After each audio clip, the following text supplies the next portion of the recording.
they're sitting at the divisional looking at the juggernaut that everyone says they can't beat, but they don't have any fear going into this game. See, I'm a Viking fan. I know why I'm a Viking fan. Why are you a Colts fan? How'd that happen? My story is a little funny, it kind of rests on my parents' shoulder. My father is actually a huge Dolphins fan, and my mother is a huge Jets fan. So it was kind of a little rivalry as to which was going to get the child. And at the time in the what's going on here? No, not like so that. You didn't even side on any side. You just picked your own team. Fandom. They wanted the fandom, and Jesus. And of course, the Colts at the time in the early 2000s actually left the division, were relocated to the AFC South, and at the time they had Peyton Manning, and it was kind of hard not to love Peyton Manning. I mean, when you look at that team with Marvin Harrison, Reggie Wayne, Jeff Saturday, Bob Sanders, I mean. Jeff Saturday. Yeah, that was a fantastic. You do know the history of the Colts, right? Where they started in Baltimore in the middle of the night, right? Burt Jones, the whole thing there. Lydell Mitchell, right? Yeah, Colt, Carr, David Carr, right? Yeah. So, all right. So that's how you became a Colts fan. They might take it this year. Stay with the Jets. It's another 20 years. Oh, man, I would not have loved all that. I mean, the Jets higher than the Colts now. Everyone's unhappy about this now. Now, with your podcast situation and the scenario that just happened with the whole gambling thing, how's that going to work for you? Which scenario? Well, as far as gambling being legal, etc. In New York, you're talking about. Yeah. Well, I mean, I don't really think it's going to affect me as much. Will the bookies be like listening to you more so because of it? And I don't know about that. I think that a lot of them, Vegas sets the odds, and they. I haven't seen. I don't understand really how the odds are set. I'm not huge into betting, so I don't follow it as much. But the odds and the lines that they set are generally spot on, and it shocks me every time. Even when I think that the lines are wonky or off. If right now they have the Colts as 5-point underdogs, and honestly, that could be perfectly on. And it's weird to think about that because the Chiefs have been so offensively high powered that you would think that the Colts would be blown out. But the Colts defense has shown up every single week. So when you look at it that way, that line might end up being spot on. So your Super Bowl pick, Colts versus who? For me, yeah. If it's not the Colts, I'm going Chargers. But it would be Colts, Saints probably. I think the Saints will make it out. The wonderful thing, if you don't mind, I'll take a minute. But the wonderful thing I think about this playoff this year is that every single team has a story right now. And you don't normally get that in the playoffs. You have the comeback kids in the Colts. Nobody thought that Andrew Luck would be back. Started 1-5. Chiefs, are they going to get over the hump? Andy Reid can't get past that playoff win. He's the coach who almost does it every time. You have the Patriots, who are the end of an era. Is this going to be the last year for Tom Brady and Bill Belichick? Who knows? Right. The Chargers finally getting it done for Phillip Rivers. Right. The Saints are, that one last step into greatness for Drew Brees. Is he going to get that final ring to put him in that conversation for the greatest of all time? Nice. You have the Eagles, who are the miracle kids right now. You see what they did last year with Nick Foles after the starting quarterback Carson Wentz went down. Just took it to the Bears. Position. Right, same thing. And then, of course, your last two, you have the new kids with the Cowboys, a team that never could get it done. And now they've moved on from Tony Romo. They have young guys in Dak Prescott, Zeke, Jalen Smith, Leighton Vander Esch are their stars now, Amari Cooper. And they're right back in it. All of a sudden, they're winning playoff games, which is not something that they have really done over the last 20 years. And then, of course, your last team is the Rams, and that's the Sean McVay effect, which you can see in all these new coach hirings. Everybody's looking for that new, young offensive coordinator, the next Sean McVay, to take them to the Super Bowl. Right. Except the Jets, they don't know what they're doing. Yeah, right. Now, when the season ends, do you go over to baseball? Yeah, baseball is generally what I follow next. Obviously, I've been a diehard Yankee fan my entire life, so that's generally where I start to follow after baseball. I've recently started to try to get into basketball more, but the Knicks are just not the best, so it's kind of hard to follow a team when they're not doing as well.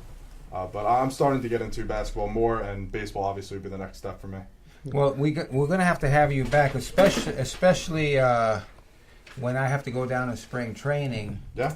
And this guy's sitting by himself. We got to get some. I thought I'm going to spring training. I'm not going to Florida with you. Your ass over there. That was part of the deal. We do a show together. You take me to spring training. Okay. Well, anyway, reneging on me. If you're when I'm not here, you should come because you're sharp. You know what you're talking about, and you might be able to get me some extra kryptonite. You know what I'm saying? So it's so good. You get the young people, young blood. Well, we're out of time. We're going to take a break because we have a special guest in the studio. We're going to get to her. But real quick, so it's safe to say your father's a Dolphin fan. Yes. Your mother's a Jet fan. Yep. You're a Colt fan. You already got the parents You're a Colt fan.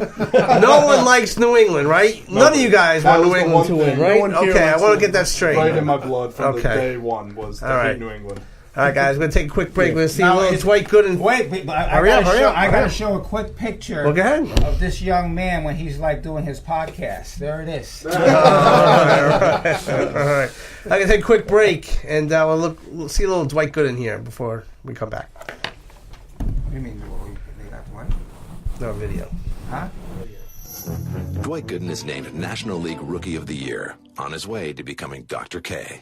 Dwight Gooden came out of nowhere. He had pitched in A-ball the year before and just torn up the league. I was a coach, third base coach for the Mets in '83. And, well, we didn't have a lot to look forward to other than what we heard about the young players, the guys who were coming up. We were waiting for their arrival, and in '84, when he started to take the mound every fifth day, there was a amazing rekindling of spirit amongst players in uniform, coaches in uniform, and the fans.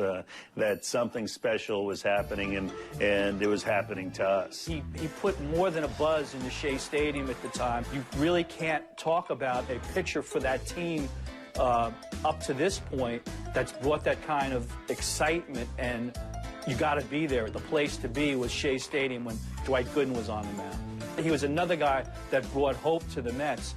And when he pitched, you had to be there. Unbelievable. The K signs out in the outfield. This guy came throwing just flames, and that was a great year. His second year, of course, the year after, even better. But, all this stuff that was advertised about Darryl Strawberry, it came to fruition very, very quickly. Here comes Doc Gooden, who really became larger than life. Things didn't go as well for him through the rest of his career, but that first year or two, he was just a sight like New York hadn't seen in 20 or 30 years. I think we all loved Dwight. He became Doc very, very quickly.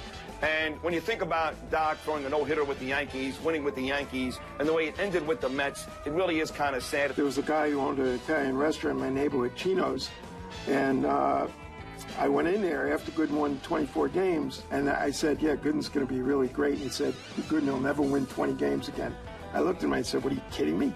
He said he'll never win 20 games ago. Years later, we talked about it. I'm back here and reach out with Ray and Steve, hightailing it out of here pretty soon. But we apologize. Dwight Gooden couldn't make the show. We had a prior engagement, so we'll try to get him back real soon. But in studio, we have Marcy Barron, is a homeward-bound guide specializing in energy, clearing, and transformation. She believes that home means arriving at who you are without the labels, without the roles, without the stuff. It's the place where you finally land. You're searching outside of yourself for so long. Home means infinite peace, joy, limitless potential, and it's waiting for you to return when you're ready. So, Marcy, welcome to the show. Thank you for having me. You have nice teeth. Thank you. Very good. What's your toothpaste, Crest? I like It's Crest. Colgate. Okay. Talk about what specifically you do so people understand. Sure. So I work with individual clients and groups to help clear their energy. And just like, it's funny you bring up teeth, but just like the dentist deep cleans your teeth, I deep clean people's energy. And people don't realize what an effect all of the physical things that they go through, the emotional things, how mental everyone is in their minds, and the constant thoughts. Stress plays a big role. Right. And as we go on, it starts to really feel heavy. Right. So what I do is I work with people to clear out the energetic heaviness, so to speak, so that they feel more expansive, they feel lighter, they feel more optimistic, and it actually can change the trajectory of their lives. Right. So how can people fully understand if they're not in that mindset, because it's kind of a new age, kind of thing? Talk about how people can really understand it. Is this an herbal thing? Is this? No, I'll tell you. Go ahead. Yeah. So it's done through intention. I am trained in a lot of different modalities, but one of them that most people are familiar with is called Reiki. Ricky, that's my son's name. Oh, Ricky? Reiki. I'm saying Reiki. Reiki. Reiki. Oh, Reiki. Reiki is a Japanese form of energy. Sorry, Ricky. Reiki. Let's stick to the topic here. It's a Japanese form of energy healing. So it's really not New Age. It's actually pure science. Holistic, right? Yeah, it is holistic, but it really is scientific. Okay. Because this, in the simplest terms, energy cannot be created or destroyed. We all learned that in high school physics, right? It can only be changed or transmuted. So again, when things start to feel heavy or constricted, like, you know how it's like so trendy to say good vibes and bad vibes now? What you're talking about is vibration. And everybody has a personal energy vibration called your aura or your biofield. So what I actually do is clear that out. Now, how do you do that? I mean, my hands. I'm scared. How do I do that? So do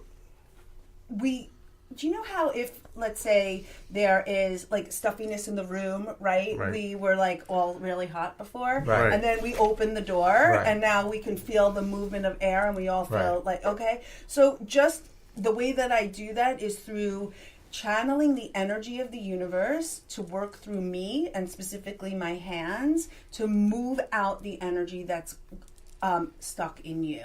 So again, if you have like a dirty window, and you clear off the window, you're able to see. If you, like I said with the dentist, you're able to feel the space in your teeth. And again, we have our own personal biofield. And within us, we have different, I don't know if you've ever heard of this word called chakras, okay? And they're energy centers in our bodies. And again, I clear them out. Is it like a massage thing? No, I don't even have to touch. What is this, like? Yeah, kinda. Really? Yeah, like, do you know is how... Is this your bodyguard? Or? That's my boyfriend. Now, does she clear you out? She has. Okay.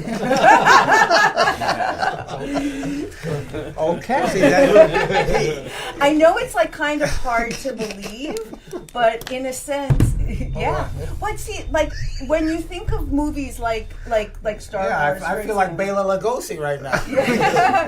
But you know how like with like the intention, like with their mind, how they were able to move things or channel things. I mean, it seems like it's out of a movie, but it's really not. It's something that when you are focused on clearing things out, just like the door opened, we were all able to feel relief.